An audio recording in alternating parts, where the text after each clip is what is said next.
Salam alaikum, j'espère que vous allez bien. On est de retour à Aoud pour un webinaire à l'intelligence artificielle.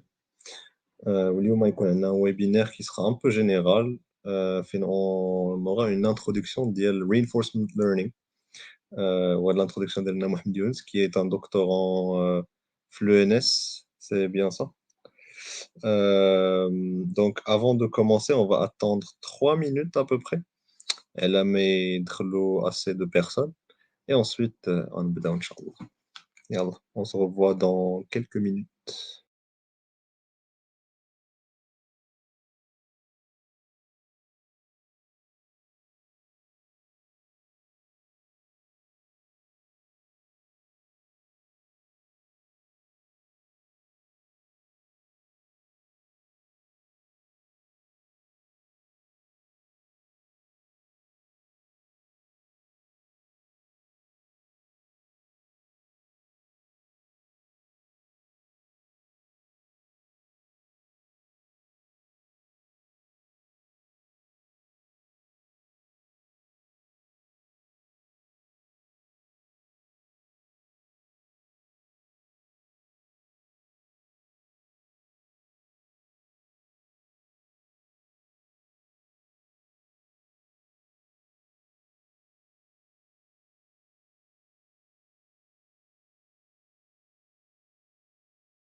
Je pense qu'on a assez attendu, donc on بدأ. Donc, كما قلت تكون هذه une introduction au reinforcement learning. Du coup, معنا Mohammed Younes. Voilà. Mohammed Younes, si tu as besoin de quelque chose, je serai dans les coulisses. On ونخليك تبدأ sans plus trop tarder. Ok, ça marche. Ok. أنا سميتي محمد يونس دكتورون في السنتر دو ريشيرش إنغي عين en France. اليوم غادي ندوي لكم على Deep Reinforcement Learning introduction et aussi en particulier l'application ديالو في Physics-Based Character Animation and Control اللي هو السوجي ديال التيست ديالي. En particulier, character animation ou bien control, c'est plutôt appliqué à des cas de multiple agents ou bien l'interaction de plusieurs agents, voire de simulation physique, et comment on peut les entraîner pour agir de manière naturelle. Donc, du coup, la présentation de la radar en anglais. J'espère que ça ne dérange pas. Donc, Alimda. Okay, so like I said, today I'll be presenting physics-based character animation control with deep reinforcement learning. First thing first, the plan of this presentation. First, I'll be introducing a bit why do we need physical agent or physical entities, and why do we need to simulate them in a physical manner, like the impact and the applicability applicability of this category of applications. Then I'll be moving to introduce some notions or some basics about reinforcement learning. Next, I'll be moving to imitation learning, which is a category of reinforcement learning. And I'll be introducing imitation learning because it's mainly the category of method that is being used in order to train agents that are controllable and that can be used in for animation, and specifically for physics-based animation, which will be the last chapter or section of this presentation. So first thing first, let me first introduce why do you care about physically capable agent. We do this because for physically capable agent, we have a lot of interest, and they can be used in many areas. Specifically, they are mainly used in robotics. So we would like to have like robots that have physical abilities that are human-like and similar to humans, like the way how humans can interact with environment, or how they can walk and run, etc. We would like to integrate these motor skills or abilities into robots so that we can extend the operational domains of these robots outside laboratories and outside factory settings.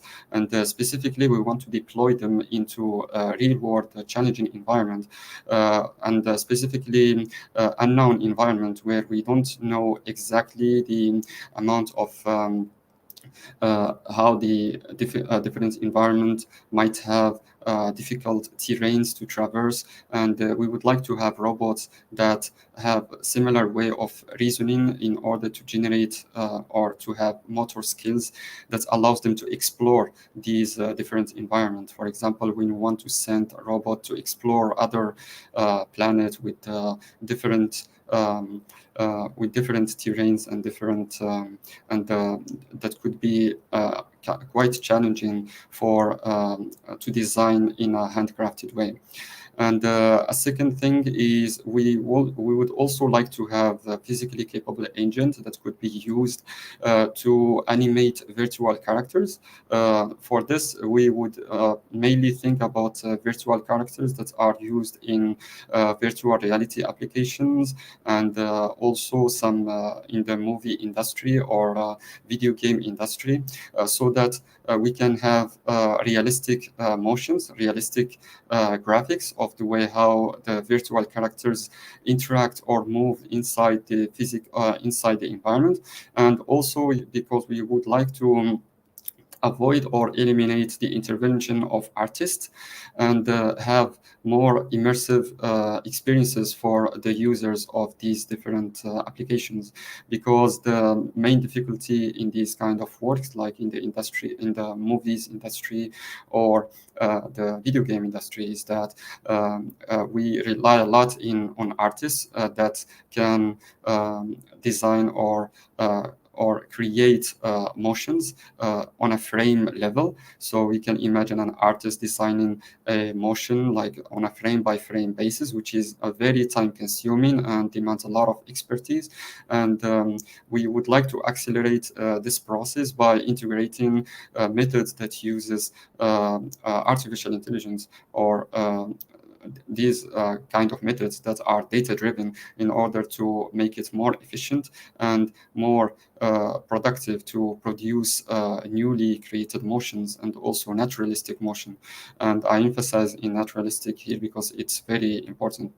And another application of physically capable agent revolves around biomechanics, and more specifically, by having physically capable agents, we can design or come up with more advanced models of human motions that can actually support biomechanics studies that can lead later on in works that can help to avoid to help in injury prevention and also in physiotherapy, etc.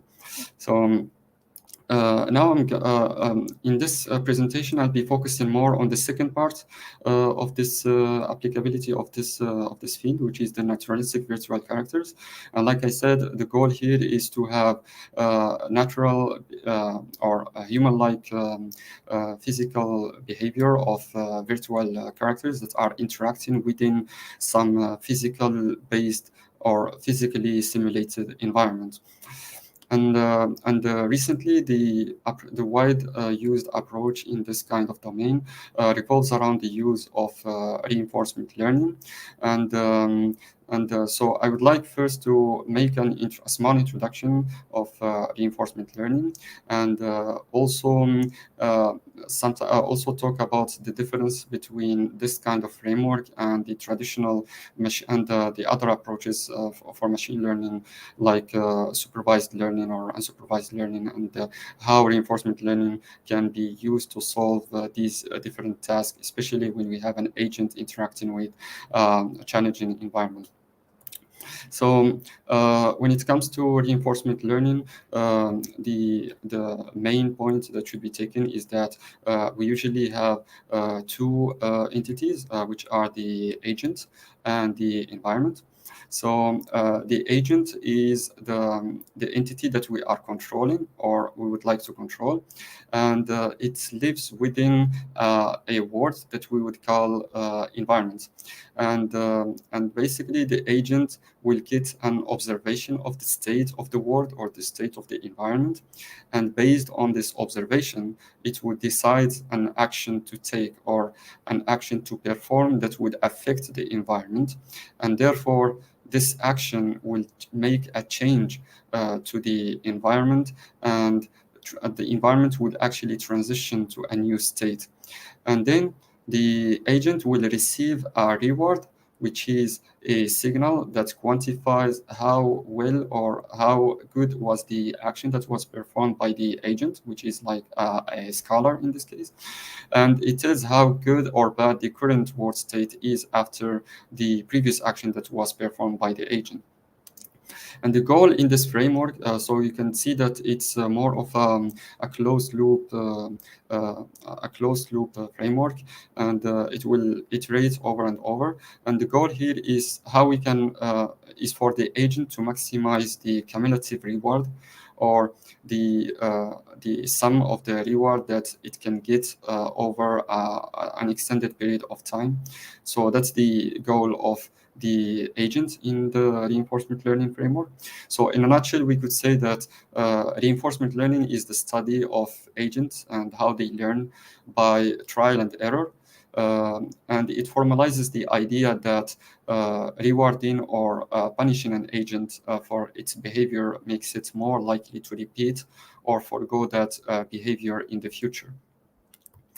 So when it comes to the uses of reinforcement learning, it's actually quite like recently it enjoyed a wide variety of successes.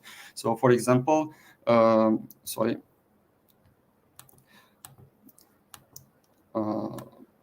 So, for example, it can be used to teach computers how to control robots inside in a simulation, and then later on, once this stage has been done, we can transfer this agent to be deployed in a real to the real world by deploying the agent to be used in a real robot, and then we can perform tasks that are more challenging. And the goal here is to start by this phase of simulation.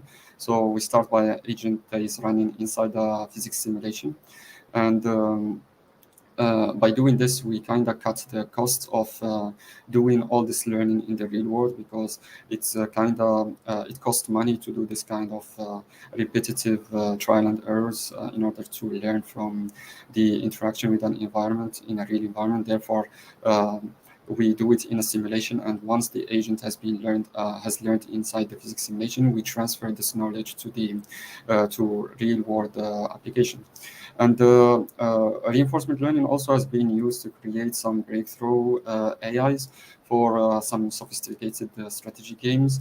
Most notably, it was applied to win against like the champion of Go or chess games and some other online games where we teach the reinforcement learning agents how to interact with the different configuration of the environment and to select or decide on the action in order to reach the performance of an expert player in a specific game, for example. And so, again, when it comes to the different notions that are related to reinforcement learning, we can, so by discussing the fundamental concept of reinforcement learning, we can talk about different notions that are involved, and it usually comes to define states or observation that are usually coming from the environment. And so we have the state that comes from the environment, and you have also the observation, which is related to how the agent perceives the state, the changes in the environment. And we also define the action space, which is the set of possible actions that can be performed by the agent when interacting with the environment. We also define a policy, which is the set of guidelines, or it's a mapping between the state of or an observation to the action that should be performed by the agent. And we also find the notion of trajectories, which is the sequences of the different the sequences of transitions between states and actions and to the next state and so on. We'll also be defining rewards and the return. So for reward, it's the quantity or the scalar that you get from the environment based on the action that was performed by the agent. And we have the return, which is the cumulative or the sum of the rewards that are achieved by the agent during its interaction with the environment. Then I'll be moving to talk about the optimization of the reinforcement learning framework in general. So when talking about the state or observation, so understanding the concept of state and observation is crucial in reinforcement learning. So let me clarify a bit this term further. So state represents a comprehensive or a depiction of the entire world state or the environment state. It contains all the necessary information that could be used to represent the current configuration of the environment. And the knowledge of the state can help to grasp the full context of the environment without any sort of uncertainty. So just knowing the state of the environment is enough to know all the necessary information that could help in making some sort of decision. On the other side, an observation is a limited set or a subset of the set. It's more of describes how an agent perceives the environment. So ambiguities often characterize the observation, since it only offers a limited insight compared to knowing the whole state. And usually in reinforcement learning, we usually encode the state or observation as real valued vectors or matrices that can often expand to high-dimensional tensors. For example, we can have a state that represents, for example, the pixels RGB in some image. If, for example, our agent is some robot that receives an RGB stream or like a video stream of the environment, in this case, the state or the observation would correspond to the values of the pixels. And the state can also involve sometimes some some information that are related to the state of the agent itself.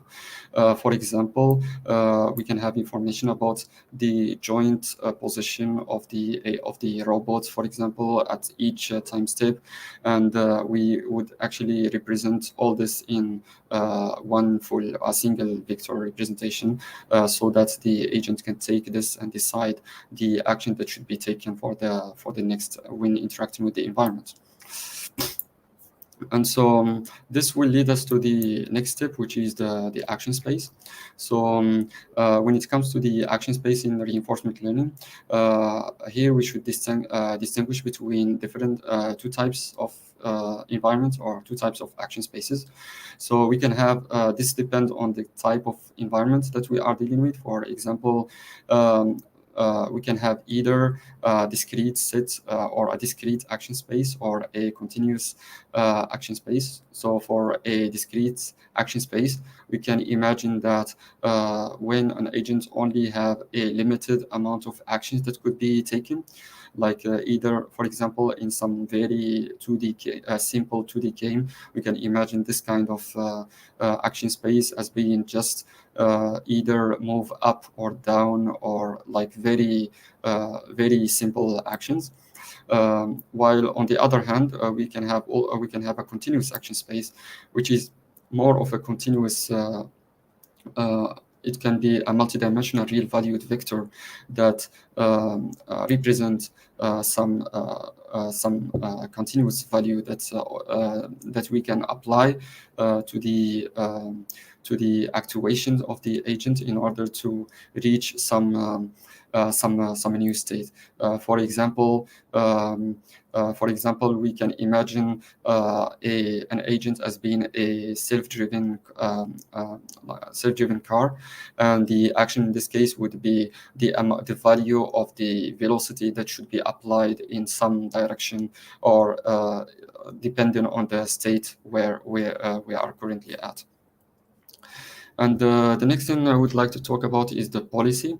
So in reinforcement learning, a policy denotes the guidelines followed by an agent to determine the ideal action that should be taken. So when talking about policies, I'd like to talk about two kinds of representation of the policy. So we could even have a deterministic or a stochastic policy, and each one of them have their own applications where they can be used. So for a deterministic policy, you could think of it as a deterministic mapping between a state and an action. So it's a function that goes from the state that is perceived, or the observation perceived by the agent, towards the action that should be performed by the agent. And we can also have stochastic policy, which is more of a distribution over action that is conditioned on the state. So basically, instead of having only one deterministic action, we can output a distribution of action over state, and to add more stochasticity or more randomness to the behavior of the agent, for example. And so usually the policy would actually endeavors to amplify the reward in the discussion of what kind of behavior should be used by the agent. And we could also recently, the recent approaches revolves around optimizing these functions, optimizing the function by using some objective that try to maximize the cumulative reward. I'm going to talk about that later on. And just to say that recently in deep reinforcement learning, we would make these functions parameterized, and we would try to optimize their parameters as as neural networks using gradients that we get by optimizing the objectives, that is to the maximization of the cumulative reward over time. So next I'll be talking about the notion of trajectory. So the concept of trajectory in reinforcement learning is about the sequence of states and actions that occurs within deployment in an environment over time. So it takes the form, here you can say an example of a trajectory. So you start from the initial state S0, the first action that was taken by the agent A0, and then the next state, that is the result of the previous action, S1, and so on and so forth. And the first action is usually, the first state, sorry, is usually drawn from an initial state distribution, O0 in this case. And the trajectory is usually induced by following some transition dynamics, which is related to the environments that we are interacting with.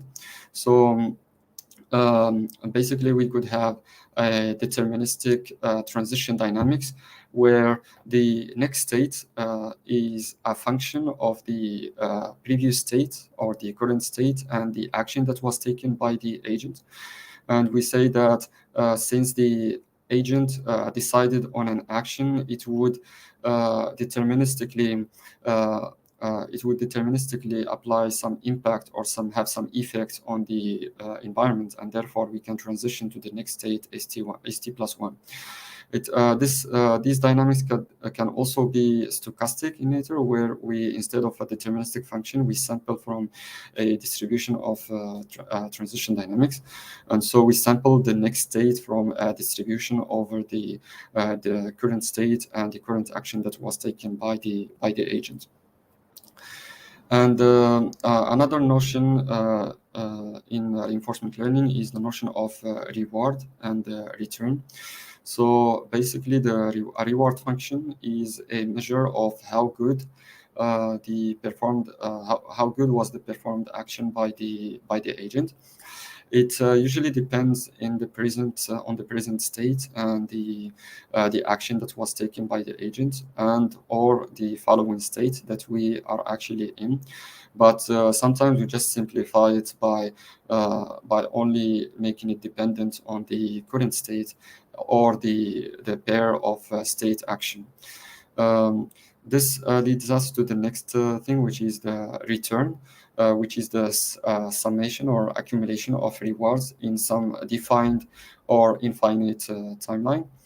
So this could be either just the sum of the rewards that we get over a period of time, or it could also be an infinite horizon discounted return, where we would actually, instead of restricting us to just a limited period of time, we would take an infinite amount of time. But in this case, we would also use a discount factor gamma here in order to make the sum finite, and also to make some good assumptions about this reward, by basically saying that it's more important to get good reward for the foreseeable future, like in the next step, rather than getting a good reward later on.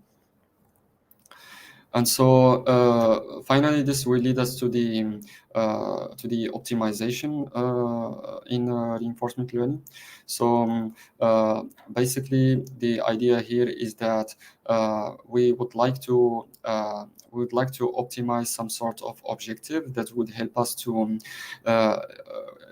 reach or obtain a good policy that would help us, that would basically give us the good action that leads to maximizing the return that we get over time.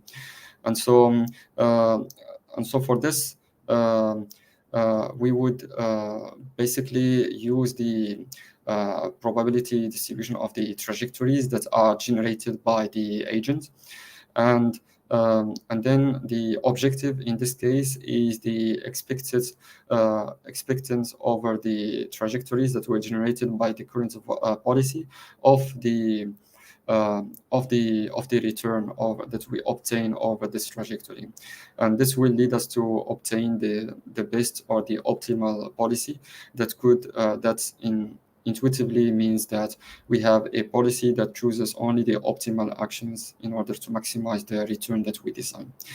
And I'm not going to go through the methods that are used to optimize the policy, or how in the case of deep reinforcement learning, how do we obtain the gradients to make the changes in the parameters of our policy network. There are many works in the literature, but I just assume that these basics are enough to understand the global or the global idea or the concept behind the reinforcement learning framework. And so if you want to make a formal definition of this framework, we can say that the framework of reinforcement learning can be described as a Markov decision process, which is a 5-tuple of states, actions, reward function, transition probability function, and the starting state distribution. And when I say a Markov decision process, it means that it actually respects Markov property, which implies that the dependency of the whole framework only strictly depends on the latest state that we are currently in and the action that has been taken by the agent, regardless of the history of the previous states of the environment. And so next I'll be talking about imitation learning as a category of reinforcement learning. So usually in reinforcement learning, we have many categories of approaches depending on the applications that we would like to use. But since I've already talked about how it can be used in order to imitate or generate human-like behavior or human-like motions, the imitation learning framework is the one that is used in general for this category of applications. And so the goal here is to create advanced agents with less effort by simply mimicking the human behaviors. And so, previously I introduced the notion of reward function, and in practice, you cannot simply rely on a single scalar like the reward function to describe the whole complexity of some behaviors like human motions, for example. It's very hard to describe the human motion using just a single scalar, and because of that, we tend to use this kind of approach, imitation learning, that simply relies on using recordings of humans performing some specific behavior that we would be calling experts behavior. And the goal is to have our agent mimic or imitate that behavior in order to achieve more complex tasks or achieve some task while retaining the human-like behavior, so that it's more efficient in this case, rather than handcrafting some complex reward functions that are even very hard to tune and very hard to experiment with. And so in this kind of framework, we distinguish between two classes of methods. So we have supervised learning-based method, like behavioral cloning, and we also have a reinforcement learn-based method. So for supervised learning-based method, specifically as an example, behavioral cloning. This category of work uses demonstration data as a direct supervision in order to train the policy. So basically, the policy or the agents that we are trying to train is directly trained to copy or to mimic the behavior of the experts. This would basically reduce um, or basically make us transition into a supervised learning problem where we treat the expert data or expert trajectories as some sort of supervision signal that we can use to optimize the policies. And it is effective when we have a lot of data or a lot of recording, specifically when we also have access to the actions of the expert. So remember how the trajectory contains a sequence of both states and actions. Well, if we have access to the actions and on top of access to the state that are induced by the behavior of the expert, we can use this kind of technique in order to generate or train agents that could efficiently mimic the behavior of the expert. The problem with this kind of approaches is that it relies on having access to the actions that were performed by the expert. So we can see it as being limited for the applications where we want to imitate, for example, the motions of humans, because we don't necessarily have recordings of the actions that were performed by humans. Actions here means, for example, the torques or the torques that are applied to the joint of the human body, for example. We don't necessarily have access to this. In practice, what we can usually have access to is the recordings of the human motion, which is only analogous to the state of the human throughout the recording, and we don't necessarily have access to the action. Another limitation of this kind of work is that when we only try to imitate or to generate actions that are exactly mimicking the actions of the experts, we can face a problem when deploying to unseen situations. So, for example, if you deploy the agent in some situation where it wasn't covered by the expert data, in this case, we would have some very drastic collapse of the performance of the agent, because the distribution has changed, and which we would call a distributional shift issue. It's where it happens when the distribution of the states that we encounter in a real deployment is different from the distribution of the state that we encounter during the training of the agent.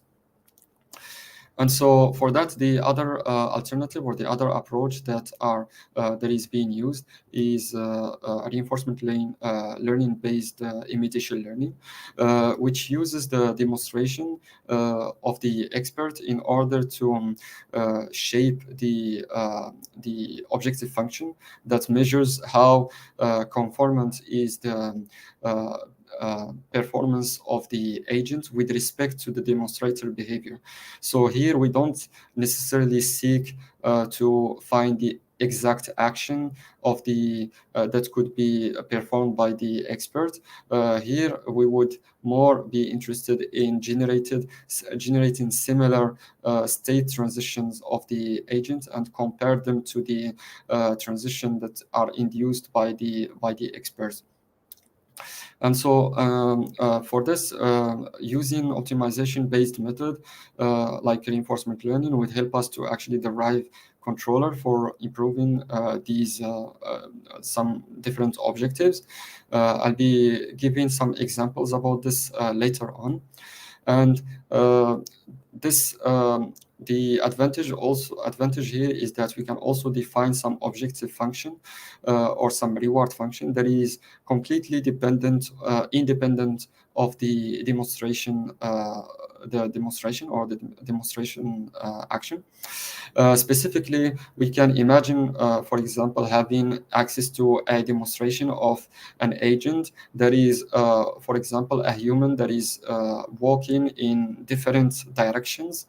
But during the reinforcement learning training, we can reuse those demonstrations while also giving as a goal for the agent to follow some specific direction so that we can have control over the behavior that is generated by the agent while still imitating the behavior of the demonstration. So I'll be talking here about how imitation learning is actually being used for physics-based character animation.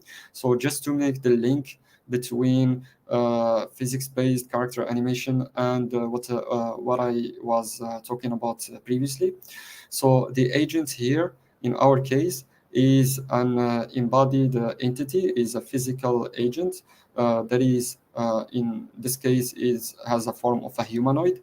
So it's a humanoid model that is has similar body parts and similar actuation joints to the human body. This is just a simplification. And the observation in this case would be the current humanoid's configuration inside the physics simulation. This could be, for example, the position and the velocities, accelerations of different body parts. It can also be information about the joint, the degrees of freedoms of each joint that should be actuated. And it can also be some other information that we can get from within the simulation, like contact information, like readings about the contact and the forces that are applied to the agent, or the forces that are where the agent applies to the environment, whether it could be other objects or other agents inside the same environment. And so the actions that are to be performed in this case are the torques that should be applied to the joint of the humanoid inside the physics simulation. So basically, it's the torques or the actuation that we need to apply to each joint in order to generate a motion. And in this case, when applying torques to the joint, the environment or the physics simulation will actually transition to a new state, and therefore it will give us a new set of observation, a new set, for example, new position of some specific human body, and so on. And the reward in this context is basically the similarity of the generated motion inside the physics simulation and how it is similar to the reference or to the demonstration. In this case, what is being used in practice, what we use for demonstration is motion capture data. It's also possible to use videos of someone performing some specific action, and then you can process those videos in order to extract the skeleton of the person, and then you can derive the motion over time so that you can use it as some demonstration for the agent that you are training inside this physical simulation.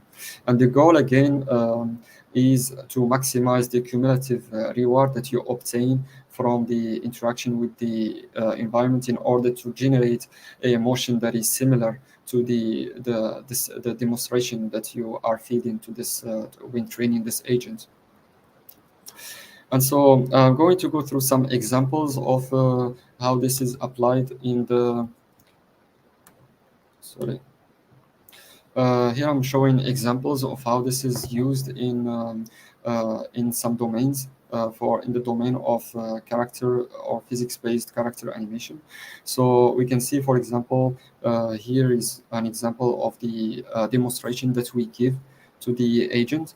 So it's basically, in this example, the demonstration is a set of actions or a set of motions, either walking or running motion. And the agent here that is physically simulated inside a physics simulation is using these demonstration in order to achieve some task, some controllable task. In this case, for example, is the task of reaching some location, some target, and it can also be more complicated tasks such as attacking a target inside the physics simulation, or walking with a similar or running at a similar at a given velocity, and also hitting other physical objects inside the simulation, and so on and so forth. Another kind of works that are used in this context is when you have interaction between characters, or sorry, when we have characters interacting with each other. So in this example, we have two boxers fighting each other inside a physics simulation. And here we have an example of a different agent interacting with objects, like they could be used, for example, to carry objects inside the simulation, and also, for example, sitting on chairs, and so on and so forth. And like I said, the interesting part here is that we use motion capture data that only shows examples and different circumstances of how to perform an action, perform some motion. And the goal is to how to direct and how to control these agents to imitate these motions, while at the same time reaching some tasks that are not necessarily the same as the ones that are coming from the demonstration. In this example here, we have two boxers, and in this work, basically they only trained with demonstration of one boxer. So just from a demonstration of one boxer, they try to imitate the motion of boxing, and on top of that, adding more constraint that involves the interaction with the other agents, like how you are supposed to get close to the other agent, and also how to defend and how to avoid the attacks, and how to land attacks on the target body, on the target's head or the torso, for example. And another example here is staying at in the context of interaction. This is something that I was working with, which is how to use motion capture data of multiple actors. So the previous example that I showed, where we had like two agents fighting each other, that was only using motion capture of one agent, and then using that to generate interactive behavior. In this work, I try to work with motion capture data that is coming from two different actors. So instead of relying only on one person's motion capture, we use that, and also on top of that, we also use interactive motion capture data in order to generate interaction that can be not necessarily just for boxing. I also show some example of another sport that uses kicks, for example. And the one thing to note here is that this is not purely imitation. Here we are trying to imitate the distribution of behavior, of generated behavior, that is not necessarily going frame by frame. We are not trying to imitate on the frame level, but instead on the distribution level, so that we have agents that interact similarly, and can also have some distinguished style of the motion that are coming from each actor from the motion capture data. And on top of that, on top of the imitation part, it's also possible to add some constraint to this imitation. For example, in the motion capture system, in the motion capture data, we don't necessarily have a lot of contact between the agents. We can, for example, force more constraint by enforcing some sort of reward that measure the contact forces applied by each agent to the other, and forcing that each agent should maximize that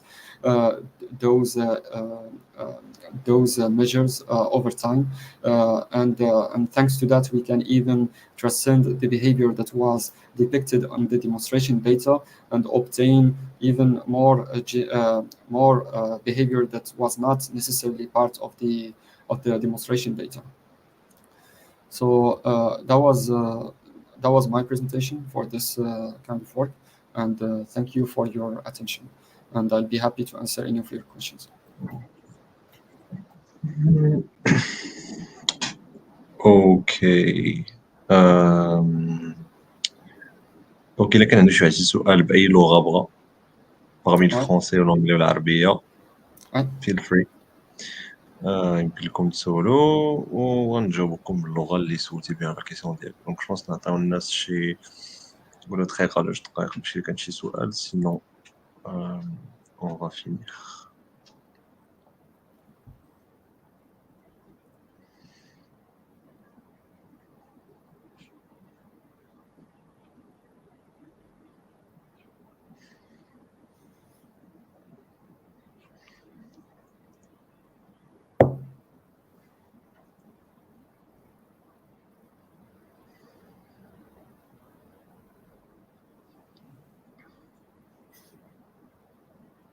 Normalement, je pense que le live qui nous a décalagé de 1 minute.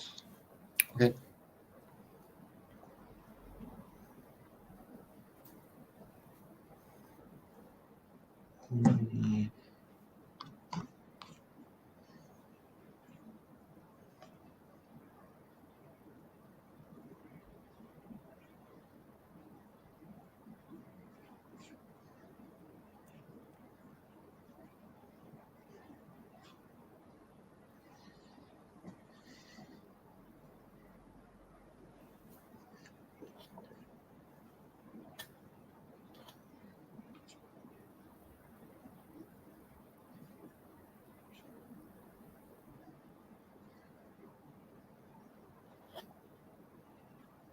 Bon. J'imagine ما كاينش سؤال. Je pense كاين واحد السؤال في الأول هو bon بالنسبة للenregistrement je pense en fait les lives كلهم de l'association كيكونوا في les réseaux sociaux كاملين كيتenregistrوا. donc إلا بغيتو تشوفوا les lives passer شوفوا les vidéos ديالنا في les pages ديالنا, vous allez voir que tous les lives sont enregistrés يمكنكم تكونسلتيهم. mais je pense à part ça ما كاينش سؤال. donc Mohammed Younes, merci beaucoup, c'était très très très passionnant صراحة. Merci pour l'invitation. Merci pour l'invitation. De rien, مرحبا. صراحة c'était très très intéressant, ou c'est quelque chose de très d'actualité. donc merci énormément, وتهلا في راسك وكلشي تهلا في راسكم. يلا. شكرا بزاف. شكرا.